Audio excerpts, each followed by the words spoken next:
Saudara-saudari dan anak-anak yang terkasih dalam Kristus, dari Novisiat SVD Kuburuteng Manggarai Flores NTT, saya Pastor Freddy Jahadin SVD menyampaikan ucapan selamat jumpa lagi lewat siraman rohani. Hari ini Jumat 19 Agustus 2022. Injil hari ini diambil dari Matius bab 22 ayat 34 sampai 40. Kita diingatkan bahwa hukum kasih kepada Tuhan dan sesama tidak bisa dipisahkan. Marilah kita berdoa memohon penerangan Roh Kudus. Dalam nama Bapa dan Putra dan Roh Kudus. Amin. Tuhan dan Allah kami, puji dan syukur kami haturkan kepadamu atas segala kebaikan dan cinta-Mu. Terima kasih karena Engkau mengingatkan kami supaya selalu mencintai Tuhan dan sesama kami.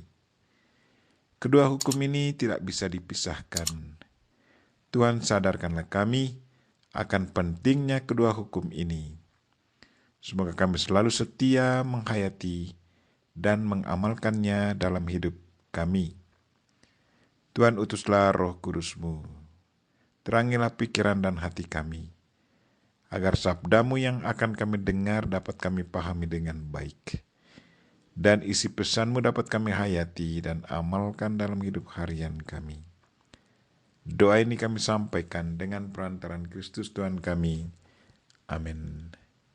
Tuhan sertamu dan sertamu juga. Inilah Injil Yesus Kristus menurut Matius. Dimuliakanlah Tuhan. Ketika orang-orang Farisi mendengar bahwa Yesus telah membungkam orang-orang Saduki, berkumpullah mereka. Seorang dari antaranya, seorang ahli Taurat, bertanya kepada Yesus hendak mencobai Dia. Guru, hukum manakah yang terbesar dalam hukum Taurat? Yesus menjawab, kasihilah Tuhan Allahmu dengan segenap hatimu, dengan segenap jiwamu, dan dengan segenap akal budimu. Itulah hukum yang utama dan yang pertama. Dan hukum yang kedua yang sama dengan itu, ialah kasihilah sesamamu manusia seperti dirimu sendiri. Pada kedua hukum ini, tergantung seluruh hukum Taurat dan kitab para nabi. Demikianlah sabda Tuhan, terpujilah Kristus. Saudara-saudari dan anak-anak yang terkasih dalam Kristus, tema renungan kita hari ini ialah hukum kasih kepada Tuhan dan sesama tidak bisa dipisahkan. Sewaktu ahli Taurat bertanya kepada Yesus, Guru, hukum manakah yang terutama dalam hukum Taurat? Yesus menjawab, kasihilah Tuhan Allahmu dengan segenap hatimu dan dengan segenap jiwamu dan dengan segenap akal budimu. Itulah yang terutama dan yang pertama. Dan hukum yang kedua, yang sama dengan itu, ialah kasihilah sesamamu manusia seperti dirimu sendiri. Pada kedua hukum inilah tergantung seluruh hukum Taurat dan kitab para nabi. Kalau diamati secara teliti, Yesus tidak hanya menekankan hukum pertama yang paling utama dan sangat penting, tetapi Dia melihat keduanya sangat berkaitan, tidak bisa dilihat secara terpisah. Keduanya dilihat dalam satu kesatuan. Sesudah menjelaskan hukum pertama, kemudian Yesus ngomong tentang hukum kedua. Katanya, hukum kedua yang sama dengan itu adalah kasihilah sesama manusia. Itu berarti kedua hukum itu dalam penghayatan dan pengamalannya harus dijalankan secara seimbang dan serentak. Barang siapa mengasihi Tuhan, dia juga harus mengasihi sesama. Atau barang siapa mengasihi sesama, dia juga harus mengasihi Tuhan. Dia tidak bisa hanya mengasihi Tuhan lalu mengabaikan sesama atau membenci sesama. Demikian pun sebaliknya, barang siapa mengasihi sesama, dia tidak bisa mengingkari adanya Tuhan.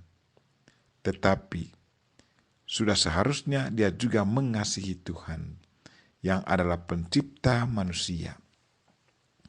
Manusia berasal dari Tuhan dan ia akan kembali kepada Tuhan. Lewat Injil hari ini, Yesus Kristus ingatkan kita kembali bahwa perintah mengasihi Tuhan dan sesama, keduanya harus dihayati dan diamalkan secara serempak. Kita tidak boleh hanya memperhatikan yang satu sementara yang lain tidak diperhatikan. Kalau kita mengasihi Tuhan, maka kasih yang sama harus kita tunjukkan kepada sesama. Kalau kita rajin berdoa, maka buah doa itu harus tampak dalam relasi kita dengan sesama di sekitar kita. Kalau tidak, itu berarti ada kepincangan dalam mewujud nyatakan hukum Tuhan. Marilah saudara-saudari dan anak-anak yang terkasih, hayati dan amalkan kedua perintah Tuhan secara seimbang. Keduanya tidak bisa dipisahkan. Mengasihi Tuhan harus diwujudkan lewat mengasihi sesama. Dan mengasihi sesama harus diperkuat lewat kurban dan puji-pujian kita kepada Tuhan lewat doa harian kita. Kita berdoa semoga Tuhan selalu menguatkan iman dan kasih kita kepadanya lewat saudara-saudari kita di sekitar kita. Kita mohon Bunda Maria untuk mendoakan kita. Amin. Marilah kita mohon berkat Tuhan. Tuhan sertamu dan sertamu juga. Semoga saudara sekalian dan mereka yang kita doakan sepanjang hari ini, secara khusus mereka yang sakit, dan segala aktivitas kita hari ini diberkati oleh Allah yang Maha Kuasa, Bapa dan Putra dan Roh Kudus. Amin.